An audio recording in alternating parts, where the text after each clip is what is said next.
Muy buenas tardes, chicos. ¿Cómo están?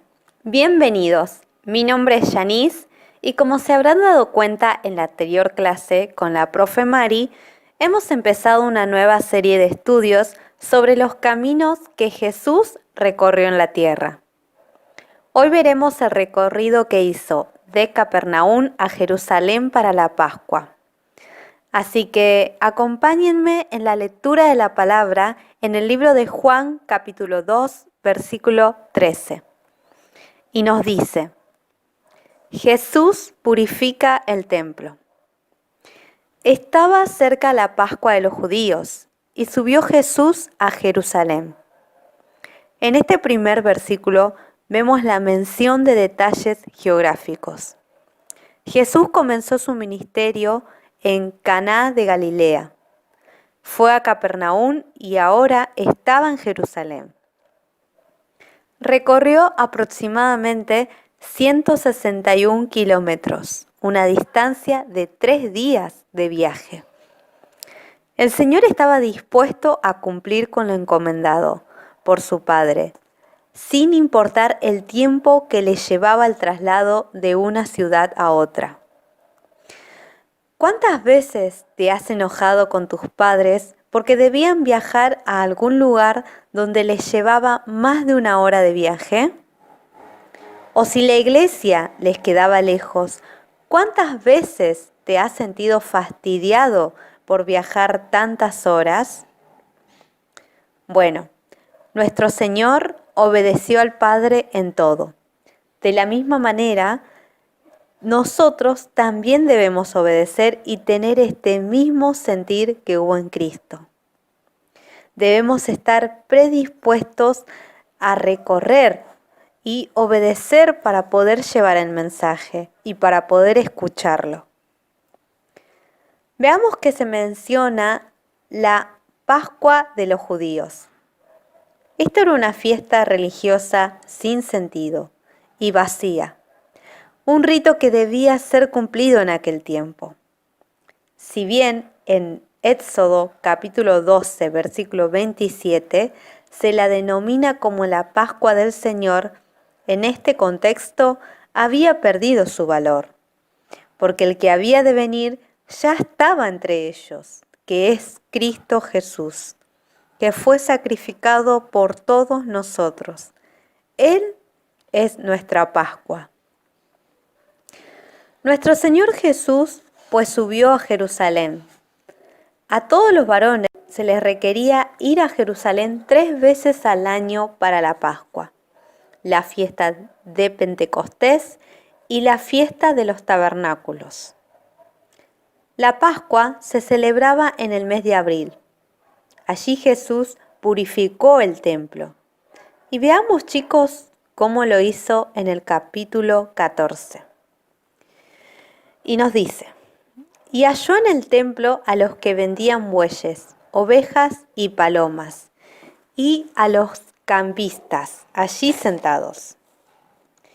Y haciendo un azote de cuerdas, echó fuera del templo a todos, y a las ovejas y a los bueyes, y esparció las monedas de los cambistas y volcó las mesas. Estos mercaderes estaban vendiendo animales y palomas y cambiando dinero. En el templo no se aceptaba ningún tipo de dinero, solo dinero del templo. Ninguna otra clase de dinero podía ser usada ni ofrecida. Por tanto, tenían puestos para cambiar el dinero y, por supuesto, los cambistas se beneficiaban de estas operaciones. Ahora bien, chicos, ¿por qué tenían tal sistema? ¿Por qué hacían esto? Son las preguntas que deberíamos hacernos. Bueno, estaban allí porque estaban facilitando la demanda religiosa.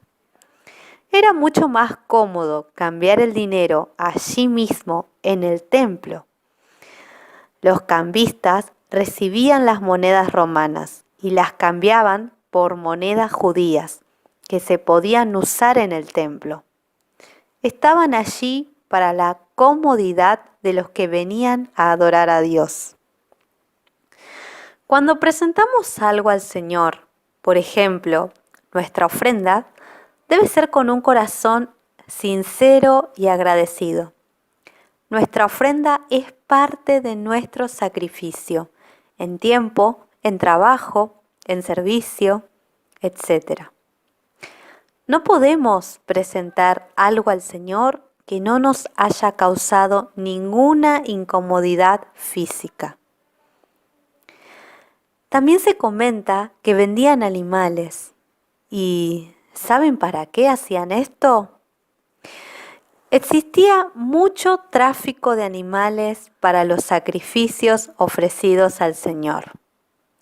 El criar ovejas y bueyes ocasionaba gastos y había personas que cobraban cierto precio por criar estos animales. Miren, chicos, a qué punto de comodidad llegó el pueblo con respecto a estas ordenanzas. El Señor Jesús reprendió estas prácticas y sintió un gran celo por la casa de Dios, como lo vemos en esta declaración. Versículo 16. Y dijo a los que vendían palomas: quitad de aquí esto, y no hagáis de la casa de mi Padre casa de mercado. Entonces se acordaron sus discípulos que está escrito: el celo de tu casa me consume. Vemos aquí que el Señor era un hombre fuerte, sin lugar a duda. La cita bíblica que sus discípulos se acordaron se encuentra en el Salmo 69, la cual es citada 17 veces en el Nuevo Testamento. Continuando con nuestro relato, vemos en el versículo 18 que dice: y los judíos respondieron y le dijeron: ¿qué señal nos muestras ya que haces esto? Respondió Jesús y les dijo: destruid este templo, y en 3 días lo levantaré. La palabra que Jesús usó aquí para destruir es luo, y significa desatar o desunir. En realidad se refería a su propio cuerpo humano. Continuemos con el versículo 20. Dijeron luego los judíos: en 46 años fue edificado este templo, ¿y tú en 3 días lo levantarás? El templo de aquella época era el templo de Herodes. Todavía se encontraba en el proceso de edificación. Ya había pasado en su estado de construcción por 46 años. Los judíos le preguntaron al Señor si en realidad quería decir que destruiría el edificio de este templo. Pero por supuesto, nuestro Señor quiso referirse al templo de su cuerpo. Y esto lo vemos aclarado en el versículo 21 que dice: mas él hablaba del templo de su cuerpo.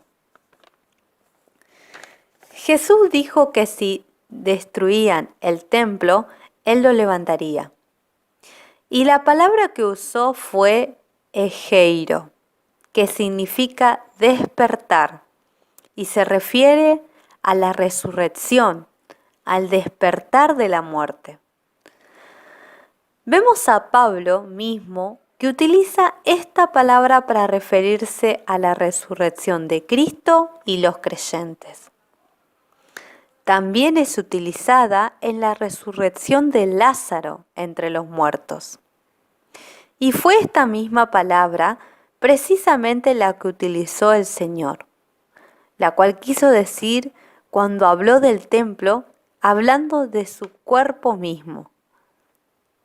Pero sus discípulos no lo entendieron en ese mismo momento. Y no fue así, sino hasta después de su resurrección, cuando se acordaron de lo que Él había dicho en este versículo. Siguiendo en el versículo 22 nos dice: por tanto, cuando resucitó de entre los muertos, sus discípulos se acordaron que había dicho esto y creyeron la Escritura y la palabra que Jesús había dicho. A veces podemos ser como los discípulos del Señor. Podemos leer o escuchar su palabra y no entender. Cuando nos ocurre esto, no nos quedemos con la duda. Debemos mirar atentamente las Escrituras.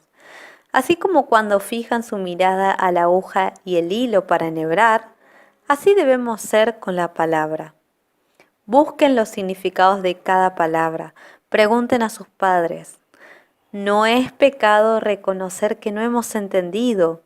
Lo que es pecado es entender algo de lo cual no es su verdadero significado. Chicos, el Señor nos conoce a cada uno y sabe todas nuestras inquietudes.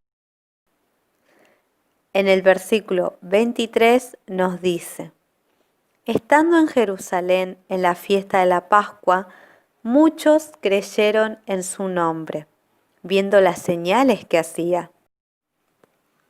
Pero Jesús mismo no se fiaba de ellos, porque conocía a todos, y no tenía necesidad de que nadie le diese testimonio del hombre, pues él sabía lo que había en el hombre.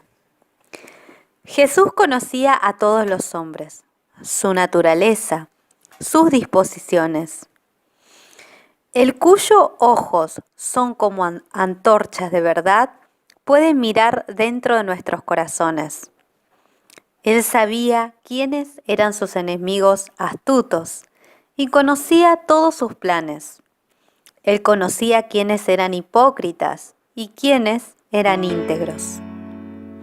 Nosotros no tenemos el poder del Señor para ver el interior de las personas, pero sí tenemos la capacidad de observar y escuchar lo que dicen, cómo actúan, si es una persona que ama al Señor con su conducta. Si tienes amigos o amigas, detente unos minutos a pensar, primeramente, si ama a Dios, si lo demuestra, si sus palabras son prudentes, si utiliza las redes sociales para la gloria del Señor. En fin, hay muchas maneras de distinguir entre un buen amigo y uno malo. Así que chicos, presten atención en quién ponen su confianza. Sean imitadores del Señor.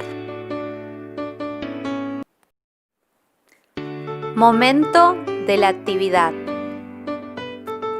En esta actividad vamos a hacer un cuestionario de 4 preguntas. La primera es: ¿cuáles eran las 3 fiestas que se realizaban en Jerusalén y qué se celebraban en cada una de ellas? Pregunta número 2. ¿Cómo purificó el templo el Señor Jesús? Pregunta número 3. Buscar en qué salmo se menciona el celo del Señor por la casa de su Padre y escribir el versículo. Pregunta número 4. ¿Qué es lo que has aprendido en este estudio? Haz una breve descripción. Muy bien, chicos, hemos concluido con la clase del día de hoy. Les mando un fuerte abrazo. Espero sus actividades a través del grupo de WhatsApp Evi Preadolescente. Nos vemos en la próxima clase si el Señor así lo permite. Les mando muchos besos y que Dios los bendiga.